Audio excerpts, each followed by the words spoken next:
אחרי כאילו הם היו זוג ממש טוב, תכלס, תמיד אמרתי שהם זוג אחלה.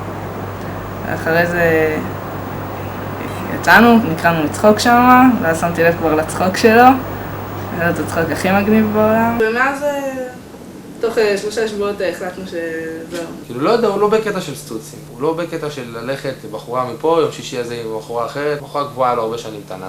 המתנה הכי יפה זה הייתה המתנה שקיינו 2 שנים ביחד. הוא מגיע אליי הביתה, אני פותחת את הדלת, אני רואה דורון עומד עם ארגז כזה של עילית. ואז בפנים כזה את הגביע הזה, איך אותו? את הגביע הזה, רשום עליו לענת, באהבה 2 חלומיות ולעוד הרבה שנים נפלאות, שלך לנצח דורון. סתם, זה היה מתנה כאילו, הכי יפה שקיבלתי אי פעם. מכל הגביעים שפה, גביע ששווה הכי הרבה. תמיד זה היה גביע ששווה הכי הרבה. הטיול השני שלנו היה לארצות הברית, ששילבנו אותו עם צפייה ב-NBA ועם כל הפארק שעשועים באורלנדו. וכמובן המוטיב העיקרי של כל הנסיעות היה גם המוטיב של הקניות, שאי אפשר בלעדיו. גם בלונדון. בעיקר של ציוד ספורט. במשחקים של ה-NBA אני לא שוכח את הקטע שדורון היה מבסוט מהקטע הזה בצורה מדהימה. התרגש מאוד הרבה יותר מאשר בלונדון. גם בלונדון וגם בארצות הברית, אז אבי יושב ושואל דורון מי זה וכמה הוא ומה הגובה שלו וצבע העיניים שלו ומה הוא עושה ומי זאת אשתו, אז דורון ידע את הכל בעל פה. דורון היה הרבה יותר נוח משום שהוא הכיר שחקן ושחקן עם כל הסטטיסטיקות שלו. אנציקלופדיה ספורט מהלכת על 2. אני יכולים להגיד לי מהיום עד מחר כל מיני שמות של שחקנים, אני בכלל לא קושר אותם לקבוצות. ודורון זה היה לו מובן מאליו. כדורסל? זה לא הקטע של הכדורסל, זה לא הקטע שלה לשחק כדורסל. הוא הרי גם עשה סטטיסטיקה, הוא בכלל היה כזה אתלטי ואהב הכל. פשוט, זה היה תחביב.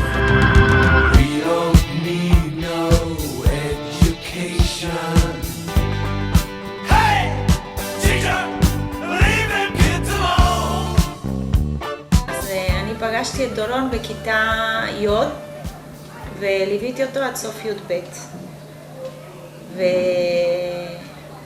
ואני מאוד אהבתי את דורון כי הוא היה בחור מאוד ישיר. כולם שמעו אותו. ממוקד. ראו אותו ושמעו אותו. אבל האמת היא שאי אפשר היה לפספס אותו. דורון לא למד, לא אהב ללמוד. מבחינת המורים, התחרפנו ממנו. זה היה אחד האנשים, אחד התלמידים, שיש לו לענות על כל דבר. ברגע שאתה לא לומד אתה מפריע, אבל יחד עם זאת עם המון חן.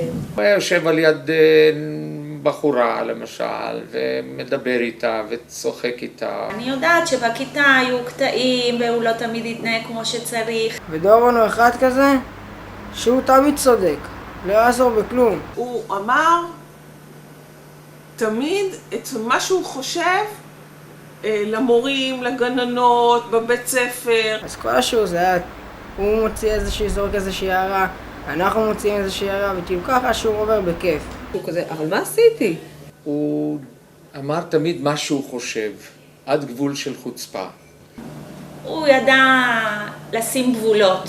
ואני זוכרת מאיה בהרבה מקרים תמיד הייתה אומרת לו, בשביל מה אתה אומר את זה? גם אם אתה חושב את הדברים האלה, תשתוק. היא אומרת לו, אתה לא יודע לשתוק.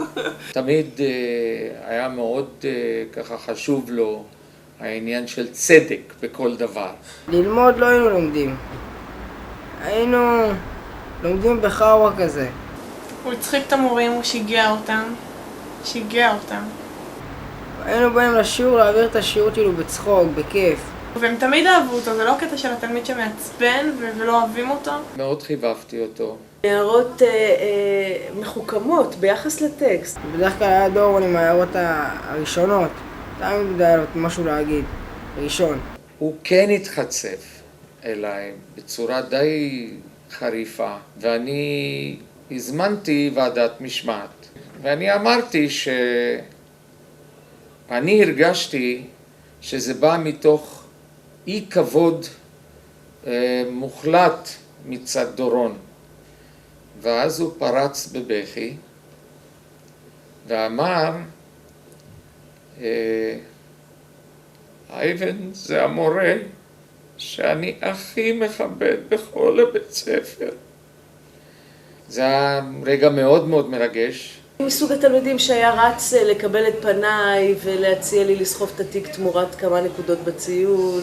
הוא ידע מה הוא צריך בנושא הלימודים. הוא עמד בדברים בצורה מאוד יפה. הוא היה משקיע בדרכו שלו, כאילו. היה לו דרך, בסוף הוא הצליח.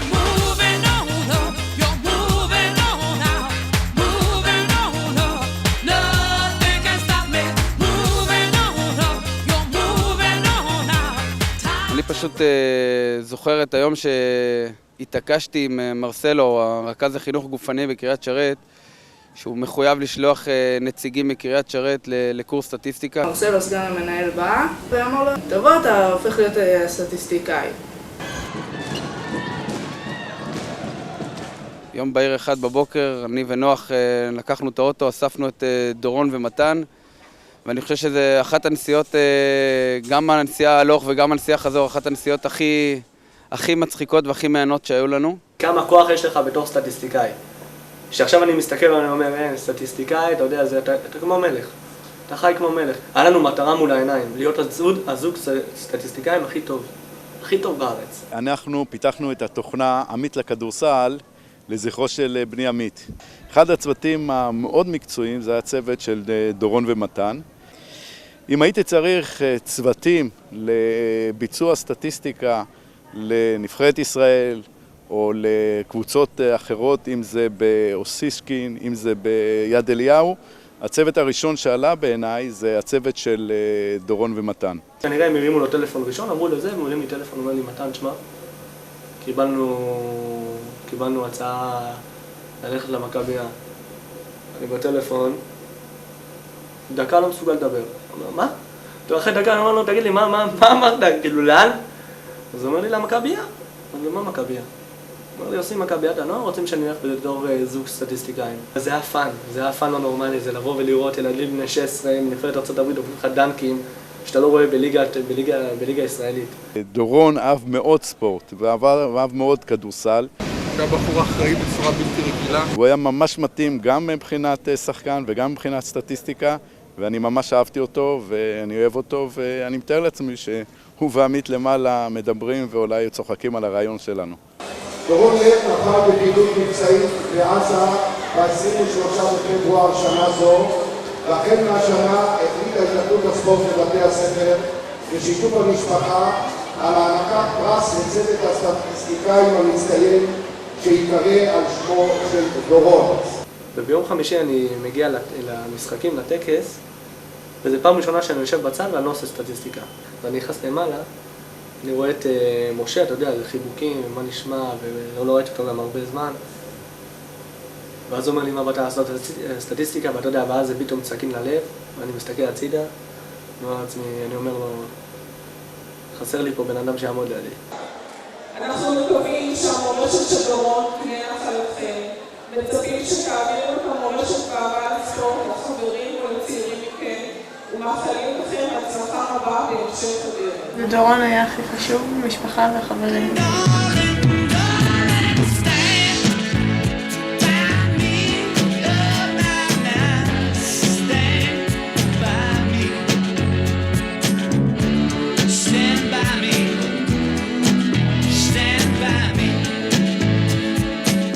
אז כאילו היה עוזר לי בהרבה יותר ממה שהייתי צריך לעזור לו. אני חייב לראות את החברים שלי, אני חייב. אין לו זמן להתקשר, הוא היה מתקשר מלא, כאילו זה העיקר החבר'ה, מה קורה איתם. הוא בעזה, וכאילו מה קורה איתנו. היינו מפגשים כמעט כל ערב למטה.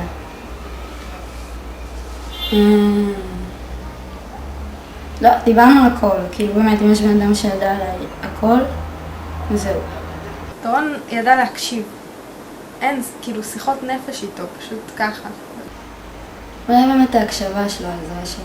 הוא פשוט הקשיב, ולפעמים הוא נתן עצה, בדרך כלל עצה טובה, אבל גם היה את הקטע של די, פשוט אין לשפוך את הלב, שלום, ונדבר מחר. תמיד תסתבך, אבל אתה תסתבך איתו בצורה טובה, כאילו, בצורה של צחוק, לא משהו רציני מי יודע מה. גם שאם תופסים אותך זה יכול להיות רציני, אבל סך הכל אתה מסתבך בכיף. לפני כל משחק היינו עוברים שם בקיוסק, קודם סוחר היה על מקל ודופקים 70 שקל.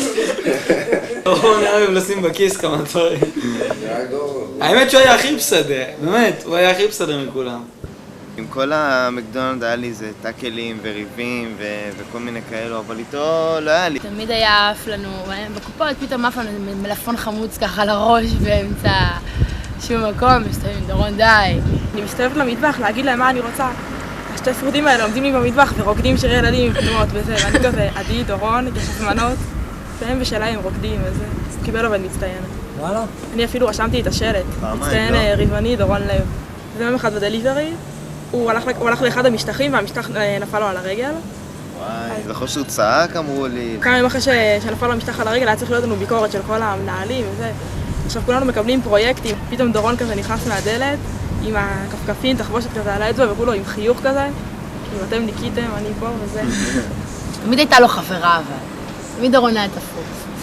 האמת ששמתי עליו עין כי שמתי עליו עין. תמיד הייתה לו חברה רצינית. זה היה קוסון. לא סטוציונר, לא כאילו דברים כאלה. פשוט אוהב. תבין, אנשים בני 18 וחצי משחקים מחבואים בגינה. קיצור, זה הגינה של השכונה שלנו, פה היינו נפגשים, כל החבר'ה, לרוב היינו נפגשים פה. אנחנו משחקים מחבואים, אתה רואה בגינה, הגינה היא ריקה, אתה רואה אנשים בתוך השיחים, בתוך הפחים, אחד פתאום בדפוק רץ לעץ, דופק 1, 2, 3. ותמיד היינו אומרים, שקט, שקט, תהיו בשקט, תהיו בשקט, והקול של דורון אי אפשר להיות בשקט. תמיד היינו מזמינים משטרה וכאלו. בתכלס, למה הזמינו כל פעם משטרה? למה לדורון? עכשיו באמת, דורון היה הכל חבל על הזמן. כולם היו מדברים בשקט, הוא היה צועק. אם הוא היה צוחק, אז בכלל גמרנו, היונים פה היו עפות החוצה. עשינו מסיבת גיוס. שהמשיכה אחרי זה לגינה. החלטנו שהוא שותה, באמת. הוא ילד טוב, הוא לא עשה כלום. לא מעשן, לא שותה. שתי עוקי וודקה ובאנו לפה, וזה היום, אני חושב, הכי כיף שהיה לנו. דורון שתה ושתה, והוא פשוט נרדם קצת על הספסל. חברים, אני רוצה להזמין את אלינור, את אורן, את בוסמת ואת קובי.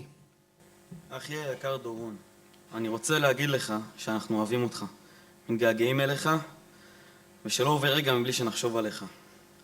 אתה כל כך חסר לנו, עד שאני אפילו לא יכול להסביר לך עד כמה. דורון, הנה כולנו נמצאים פה, בדיוק כמו שביקשת. אתה זוכר את הבקשה האחרונה שביקשת מטל? אמרת שאתה רוצה לראות שוב את כולנו יחד. אז הנה, בשבילך דורון, כולנו פה יחד. רק כמה חבל שרק אתה לא נמצא פה איתנו, אלא נמצא בליבנו. דורון, אני פשוט מסרב להאמין שבכל פעם שאני מספר סיפור על החברים הכי טובים שלי, אני צריך להוסיף לשמך את המילה הארורה הזאת ז"ל. ובכל פעם שזה קורה, העצבות לא עוזבת אותי, ואני נשאר עצוב למשך כל שאר היום. אני מרגיש כמה אתה חסר וכמה אנחנו אוהבים אותך, והכאב לא פוחת אלא להפך.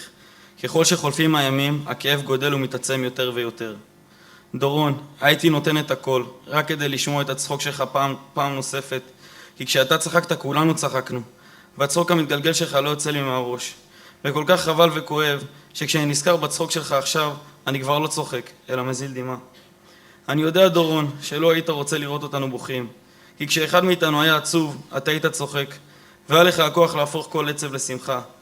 אבל עכשיו דורון, כשאתה כבר לא פה איתנו, אין מי שיהפוך את העצב לאושר.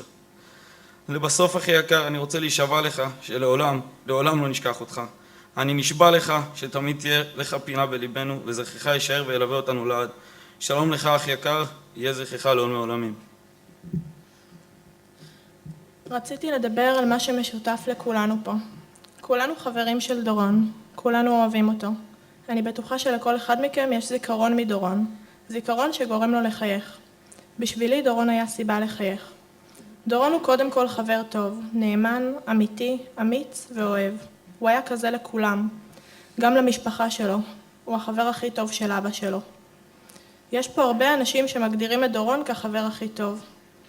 החברים מהצבא היו כל כך חשובים לו, הם הפכו מיד לחברים הכי טובים. את החברים מהבית שהוא כל כך אהב, הוא השתדל לפגוש בכל זמן פנוי שהיה לו. הוא הספיק לפגוש את כולם, ואם לא, אז לדבר עם כולם. ותמיד נשאר לו זמן פנוי לבלות עם המשפחה האהובה. דורון אדם כל כך יקר לי, הוא חלק גדול בחיים שלי. הוא ידע שיש לו מקום מיוחד אצלי בלב. גם כשהתרגזנו אחד על השני, זה תמיד נגמר בחיוך, כי ידענו שהכל מאהבה. החברות הקרובה עם דורון השפיעה עליי מאוד. למדתי ממנו המון, להיות חברה אמיתית, לאהוב עם כל הלב ולעזור לכולם. מאז אותו יום יש לי חור בלב, חור שלעולם לא יתאחה. חור שלא נותן ללב לשכוח כמה דורון חשוב לי. דורון הוא אהוב, הוא יקר, הוא טוב, הוא כנה, הוא אמיתי. באמת בן אדם מיוחד שגרם לכולם לאהוב אותו. אני מכירה את רובכם, ואני יודעת שלכולנו קשה. אני מאמינה שהזיכרון של דורון צוחק, מצחיק, אוהב ודואג, אותו זיכרון יקל עלינו את הכאב. בערב הזה נזכר ביחד בדורון שכולנו אוהבים כל כך. אני מאחלת לכולנו להתגבר על הכאב בעזרת הזיכרונות הרבים והטובים. אבי, שושי, מאיה, אני אוהבת אתכם ואני מאמינה שביחד נתגבר על האובדן. כשאני עצובה אני מיד נזכרת בחיוך המקסים של דורון, עיניים צוחקות שגורמות גם לי מיד לחייך. דורון תמיד יישאר אצלי בלב, חי ומאושר, כמו בפעם האחרונה שראיתי אותו, כמו בפעם האחרונה ששמעתי אותו.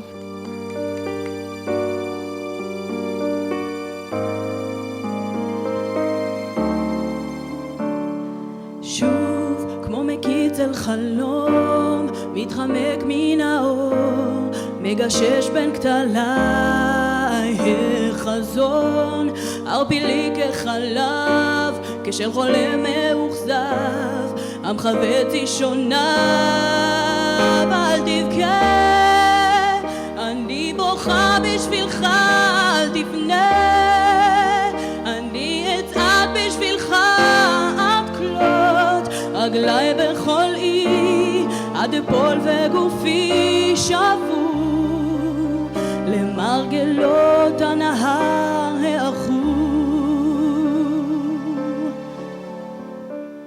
שוב בהמיה רחוקה, כמו עוד מוות בזוי, הנסתר בסמטה שממול, מנותק ואסור, כטבוע על כתפיי, אם אותי תדכא, אל תבכה, אני בוכה בשבילך, אל תפנה, אני אתעד בשבילך, עד כלות רגלי בכל אי, עד אפול וגופי שבור, למרגלות הנהר העכור. אל הרוח, אל המים, אל האש, כמו תפוח שרחק מן העץ, אל הדרך, עד אליך, עד לאופק, כבת דמותך שהאיצה בי כדופק. אל תפנה, אל תבכה, אל תכפה,